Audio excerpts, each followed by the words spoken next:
2009 වසරේ ජනවාරි මාසයේ 8 වෙනිදා මුළු රටේම අවධානයට ලක්වෙච්ච අතිරිය ප්‍රදේශීය ස්ථානයකයි මා මේ සිටින්නේ. මේ ස්ථානයේදී තමයි නිදහස් මාධ්‍ය වෙනුවෙන් බොහෝ කාරණා වෙනුවෙන් හඬ නගපු අභීත ජ්‍යෙෂ්ඨ මාධ්‍යවේදී ලසන්ත වික්‍රමතුංග මහතා ඝාතනයට ලක් වුණා. අද අපි මෙතනට පැමිණෙන්න සුවිශේෂ හේතුවක් තියෙනවා. අද දවසේදී නිදහස් මාධ්‍ය පිළිබඳව ලෝකයේ බොහෝ රටවල් කතා කරනවා. අද ලෝකයේ බොහෝ රටවල් මාධ්‍යයට මාධ්‍ය වේදීන්ට තර්ජන එල්ල වෙලා තියෙන අවස්ථාවක ලෝක නිදහස් මාධ්‍ය දිනය සමරනවා.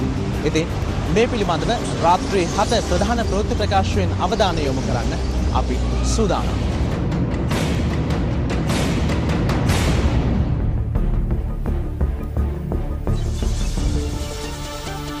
අයිබෝවන් ඔබේ වන්නේ නිවුස් ෆස්ට් රාත්‍රී 7 ප්‍රධාන තොරතුරු ප්‍රකාශය සමගින් ප්‍රථමයෙන් සිරස්තල නුවරඑළිය කිරිගොවි ගැටලුව තවදුරටත්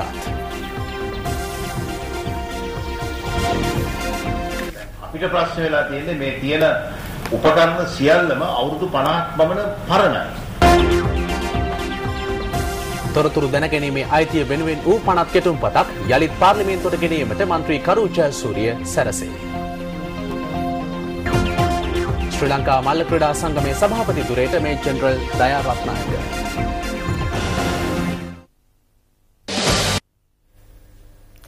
දේශීය පුවත් දිවයිනට පැමිණි යුරෝපා පාර්ලිමේන්තු නියෝජිතයින් අද නැගෙනහිර ප්‍රදේශයේ සංචාරයක් කළා. එෙහිදී ඔවුන් යුද්ධය අවසන් කිරීමෙන් පසු නැගෙනහිර පළාත ලබා ඇති දියුණුව පිළිබඳව පිරිස ශ්‍රී ලංකා රජයට සිය සතුට පළ කර තිබෙනවා. ජීන් ලැම්බර්ට් ප්‍රමුඛ යුරෝපා පාර්ලිමේන්තු නියෝජිත කණ්ඩායම නැගෙනහිර පළාත් ආණ්ඩුකරවරයා හමුවුණේ මඩකල්පුව සහ අම්පාර ඇතුළු ප්‍රදේශ කිහිපයක සංචාරය කිරීමෙන් අනතුරුවයි. එම පළාත තුළ ක්‍රියාත්මක සංවර්ධන ව්‍යාපෘති නිරීක්ෂණය කළ ඔවුන් පසුගිය කාලයේ යුරෝපා රටවල් ලබා දුන් මූල්‍යාධාර නිසියාකාරව යෙදවීම පිළිබඳව සිය සතුට පළ කර තිබෙනවා. මෙම හමුවේදී නැගෙනහිර පළාතේ අධ්‍යාපනය පිළිබඳවත් විශේෂ අවධානයක් යොමු වූ බව සඳහන්. නැගෙනහිර පළාත් ආණ්ඩුකාර රියා අද්මිරාල් මොහාන් විජේවික්‍රම මහතා මෙහිදී පැවසුවේ සුනාමි වෙසෙන අවස්ථාවේදීත් යුද්ධය පැවති සමයේ මෙන්ම යුද්ධය අවසන් වූ පසුවත් යුරෝපා රටවල් නැගෙනහිර ජනතාවට දැක් වූ මිත්‍රශීලී ආකල්පය සම්බන්ධයෙන් ස්තුතිය පළ කරන බවයි.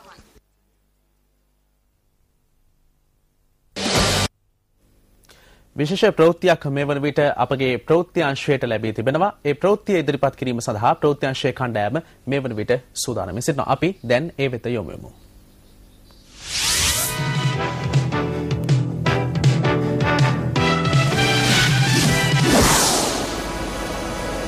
විශේෂ ප්‍රවෘත්ති අංශයේ සිටයි අප ඔබ සමග සම්බන්ධ වන්නේ. අද නිදහස් මාධ්‍ය දිනයේ මේ විශේෂ ප්‍රවෘත්තියක් නිදහස් මාධ්‍ය සම්බන්ධයෙන්ුයි. ටෙල්ෂාන් නෙට්වර්ක්ස් පුද්ගලික සමාගමේ සභාපති ශාන් වික්‍රමසිංහ මහතා මතුවී ඇති ගැටලුවක් සම්බන්ධයෙන් අවධානය යොමු කරමින් ලිපි දෙකක් යවා තිබෙනවා. ශ්‍රී ලංකා විදුලි සංදේශ නියාමන කොමිසමේ සභාපතිවරයාට සහ අධ්‍යක්ෂ ජෙනරාල්වරයාට ඔහුගේ ආයතනයේ විකාශන සංඛ්‍යාත සම්බන්ධයෙන්ුයි මේ ගැටලුව මතුවී තිබෙන්නේ. තම ආයතනයට වෙන් කර ඇති සංඛ්‍යාත වෙනත් සමාගමකට නීති විරෝධී ලෙස ලබා දී ඇතැයි චෝදනා කරමින් ටෙල්ෂාන් නෙට්වර්ක්ස් පුද්ගලික සමාගමේ සභාපති ශාන් වික්‍රමසිංහ මහතා ශ්‍රී ලංකා විදුලි සංදේශ නියාමන කොමිසමේ සභාපති ලලිත් වීරතුංග සහ අධ්‍යක්ෂ ජෙනරාල් අනුෂ පැල්පිට යන මහතුරුන් වෙත ලිපි දෙකක් මෙසේ යවා තිබෙනවා. වික්‍රමසිංහ මහතා විදුලි සංදේශ නියාමන කොමිසමේ සභාපති ලලිත් වීරතුංග මහතා වෙත යවූ ලිපියේ දැක්වෙන්නේ කොමිසම තම හිතවතුන්ට නව ආරම්භයක් ගෙන ප්‍රතිසංවිධානය වීමට ඉඩ ලබා දීම වෙනුවෙන් ඉඩ ලබා දීම හේතුවෙන් රූපවාහිනී නාලිකා කිහිපයකටම මෙම ගැටලුව බලපා ඇති බවයි. වසර 20ක් පුරා තම ආයතනය භාවිත කළ UHF channel 26 ඔස්සේ කෙරෙන විකාශන කටයුතු වලට මේ වන විට බාධා මතුව ඇතැයි පැමිණිලි ලැබෙන බව වික්‍රමසිංහ මහතා විදුලි සංදේශ නියාමන කොමිසමේ අධ්‍යක්ෂ ජෙනරාල් අනුෂ පැල්පිට මහතාට යවූ ලිපියේ සඳහන් වෙනවා. වික්‍රමසිංහ මහතා පෙන්වා දෙන්නේ ඒ පිළිබඳව කළ සොයා බැලීමේදී ABC Networks ආයතනයට UHF channel 26 ඔස්සේ විකාශන කටයුතු සඳහා මාතලේ රත්තොට ගම්මඩුවේ කිලෝවොට් 10ක විකාශන මධ්‍යස්ථානයක් ඉදිකිරීමට ඉඩ දී ඇතැයි හෙළි වූ බවයි. මේ ජාත්‍යන්තර විදුලි සංදේශ සංගමයේ සමාජිකත්වයේ දරන ශ්‍රී ලංකා විදුලි සංදේශ නියාමන කොමිසම කළ නීති විරෝධී ක්‍රියාවක් බව ටෙල්ෂාන් නෙට්වර්ක් සමාගමේ සභාපති ශාන් වික්‍රමසිංහ මහතා පවසනවා. තමන්ගෙන් මුදල් අය කරන අතරවාරේ එකම සංඛ්‍යාතයේ ඒෂියා බ්‍රෝඩ්කාස්ටිං සහ වොයිස් ඔෆ් ඒෂියා ආයතන වලටද ලබා දීම පිළිබඳව මවිතය පළ කරන බව විදුලි සංදේශ නියාමන කොමිසමේ අධ්‍යක්ෂ ජෙනරාල්වරයාට ඔහු යවූ ලිපියේ සඳහන්. ඒ දැක්වෙන්නේ වසර කිහිපයකට පෙර මෙම ආයතනවලට විකාශන කටයුතු සඳහා UHF channel 40 ආසන්නයේ සංඛ්‍යාත ලබා දී තිබුණද භාවිතයට නොගැනීම හේතුවෙන් විදුලි සංදේශ නියාමන කොමිසම ඒවා අවලංගු කළ බවයි. පසුව ABC Networks ආයතනය සිය මුල් සංඛ්‍යාත ඉල්ලා අධිකරණය හමුවටද ගිය බව වික්‍රමසිංහ මහතා පෙන්වා දෙනවා. ඔහු විදුලි සංදේශ නියාමන කොමිසමේ අධ්‍යක්ෂ ජෙනරාල්වරයාට යවූ ලිපියේ දැක්වෙන්නේ එම ආයතනයට මුලින් දුන් සංඛ්‍යාත යලිත් වෙන් නොකර තම නාලිකාව අදාළ ප්‍රදේශයේ භාවිත කරන සංඛ්‍යාත ලබා දීම අභිරහසක් බවයි. මේ නීති විරෝධී විකාශන කටයුතු නතර කර මධ්‍ය ආයතනවල ජේෂ්ඨත්වයේ අනුව සංඛ්‍යාත වෙන් කිරීමේ ක්‍රමය පිළිපදින ලෙස ටෙල්ෂාන් නෙට්වර්ක් සමාගමේ සභාපති ශාන් වික්‍රමසිංහ මහතා විදුලි සංදේශ නියාමන කොමිසමෙන් ඉල්ලා සිටිනවා. එහි අධ්‍යක්ෂ ජෙනරාල්වරයාට යවූ ලිපියේ වික්‍රමසිංහ මහතා ඔක්ස්ෆර්ඩ් ශබ්දකෝෂයේ reservation යන වචනයට අර්ථ දක්වීමද ගෙනහැර දක්වා තිබීම විශේෂත්වයක්. උපුටා ගැනීම. පසකින් තබනවා යන අරුත ඇති keep in aside නැතිනම් වෙන් කරනවා යන අරුත ඇති booking එසේත් නැතිනම් යමක් වෙන් කිරීමේ ගිවිසුමක කොටසක් යන අරුත ඇති part of an agreement to keep something reserved. උපුටා ගැනීම අවසන්. මේ අතර මෙම අත්නෝමතික සංඛ්‍යාත වෙන් කිරීම වල බලපෑමට ලක් වූ තවත් මාධ්‍ය ආයතන කිහිපයක් ළඟදීම එම ගැටලුව විදුලි සංදේශ නියාමන කොමිසමට යොමු කිරීමට බලාපොරොත්තු වන බවද නිවුස් ෆස්ට් වෙත වාර්තා වනවා. ජෙෆ්රි ஸ்துதி கயான் விசேட செய்தி ஒன்று. டெல்ஷா நெட்வொர்க்ஸ் தனியார் நிறுவனத்திற்கு ஒதுக்கப்பட்டிருந்த அலைவரிசை சட்டவிரோதமாக வேறொரு வலையமைப்பிற்கு வழங்கப்பட்டுள்ளதாக குற்றம் சுமத்தி டெல்ஷா நெட்வொர்க்ஸ் தனியார் நிறுவனத்தின் தலைவர் ஷான் விக்ரமசிங்க தொலைத்தொடர்புகள் ஒழுங்குபடுத்தும் ஆணைக்குழுவின் தலைவர் லலித் வீரதுங்கவுக்கும் அதன் பணிப்பாளர் நாயகம் அனுஷ பல்பிட்டவுக்கும் தனித்தனியாக கடிதங்களை அனுப்பி வைத்துள்ளார். தமது நிறுவனத்தின் அலைவரிசைகளை புதிதாக ஆரம்பிக்கப்பட உள்ளதாக எதிர்பார்க்கப்படும் தமக்கு சார்பான நிறுவனங்களுக்கு தொலைத்தொடர்புகள் ஒழுங்குபடுத்தும் ஆணைக்குழு விநியோகிப்பதனால் பல தொலைக்காட்சி நிறுவனங்கள் உண்மையில் சிக்கல்களை எதிர்நோக்கியுள்ளதாக ஆணைக்குழுவின் தலைவர் லலித் வீரதுங்கவுக்கு அனுப்பி வைத்துள்ள கடிதத்தில் ஷான் விக்ரமசிங்க சுட்டிக்காட்டியுள்ளார். கடந்த 20 வருடங்களாக தமது நிறுவனம் அலைவரிசை 26 பயன்படுத்தி வந்துள்ளதாக ஆணைக்குழுவின் பணிப்பாளர் நாயகத்திற்கு அனுப்பி வைத்துள்ள கடிதத்தில் அவர் குறிப்பிட்டுள்ளார். எனினும் பாரதூரமான இடையூறுகளினால் குறித்த அலைவரிசையை தெளிவாக பார்க்க முடியவில்லை என அண்மை காலமாக தமது அலைவரிசைக்கு முறைப்பாடுகள் கிடைத்து வருவதாக தமது கடிதத்தில் ஷான் விக்ரமசிங்க குறிப்பிட்டுள்ளார். கம்மடுவையிலிருந்து 10 கிலோவோல்ட்ஸ் சக்தியுடன் ஏசியா புரோட்காஸ்டிங் நிறுவனத்திற்கு அலைவரிசை 26 பயன்பாட்டுக்காக ஒதுக்கியுள்ளமை தமது ஆய்வுகளிலிருந்து உறுதிப்படுத்தப்பட்டுள்ளதாகவும் குறித்த செயற்பாடு சர்வதேச தொலைத்தொடர்பு ஒன்றியத்தில் அங்கத்துவம் வகிக்கும் இலங்கை தொலைத்தொடர்புகள் ஒழுங்குபடுத்தும் ஆணைக்குழுவின் சட்டவிரோத நடவடிக்கையாகும் எனவும் அவரது கடிதத்தில் குறிப்பிடப்பட்டுள்ளது.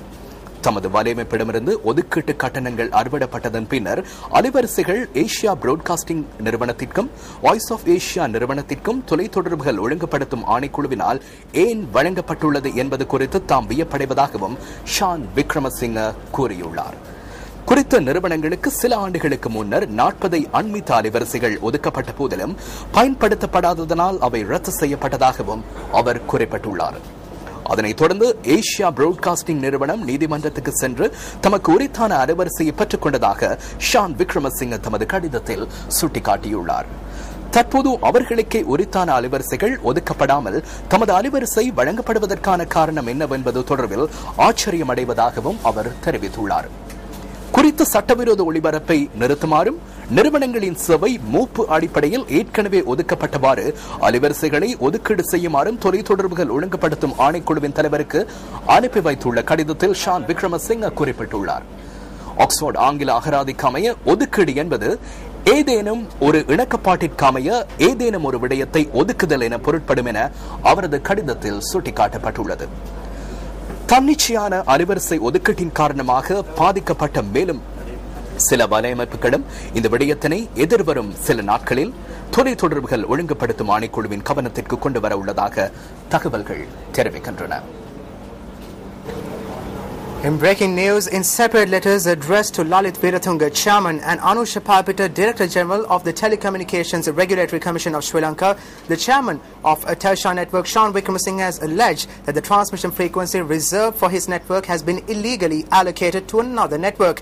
In his letter to the Chairman of the TRC, Lalit Veeratunga, Wickramasinghe notes that several TV stations are in real trouble due to the TRC issuing their frequencies to a favoured lot who are reorganising to start fresh.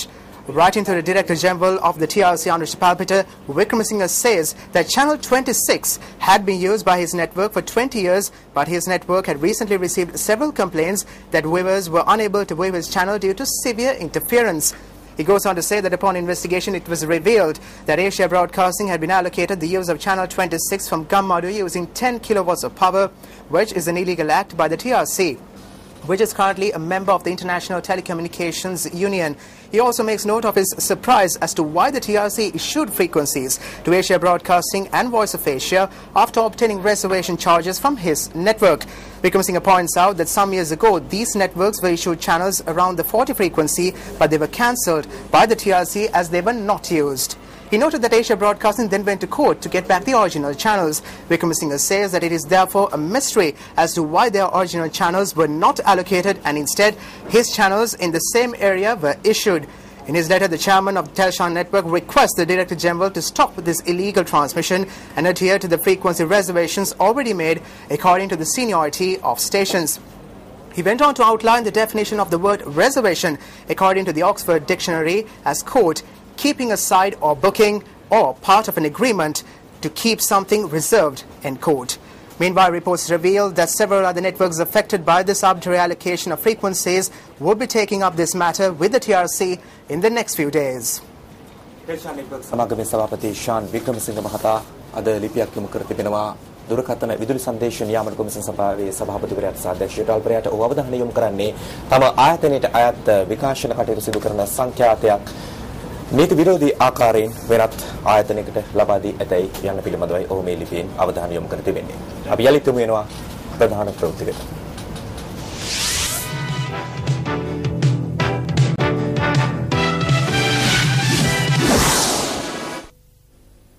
අලෙවි කරගත නොහැකි වීමෙන් ගැටලු මතුවී ඇති නූරැලිය කිරිගොවීන්ගේ නිෂ්පාදන මිල්කෝ ආයතනය හරහා මිලදී ගැනීමට සූදානම් බව පශු සම්පත් හා ග්‍රාමීය ප්‍රජා සංවර්ධන අමාත්‍ය ආරුමුගන් තොණ්ඩමන් මහතා පවසනවා. එහෙත් අද දිනේද නූරැලියේ කිරිගොවීන්ට තම නිෂ්පාදන අලෙවි කර ගැනීමට හැකි වුණේ නැහැ.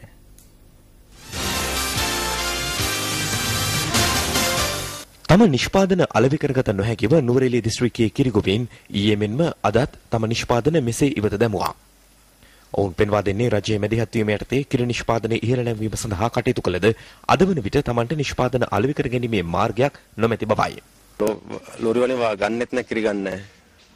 ඒ නිසා දැන් විකෘති කරනවා. දැන් කොච්චර විකලොන්න බැලුවා. දැන් කට්ටිය ගන්නෙත් නැහැ. රුපියල් 30 ගානේ දුන්නා. ඒත් ගන්න නැහැ. අපි සමිතියාරාම මේ ගෙනාලා දුන්නොත් අපේ කිරි සල්ලි වලින් තමයි සමිතිය වලින් කලෙක්ටර්ලා දාලා ඉන්නේ. කිරි එකතු කරන එක නා. එයාට ඇවිල්ලා අපේ කිරිසල්ලි වලින් තමයි කපලා ඒගොල්ලන්ට පඩි දෙන්න වෙන්නේ.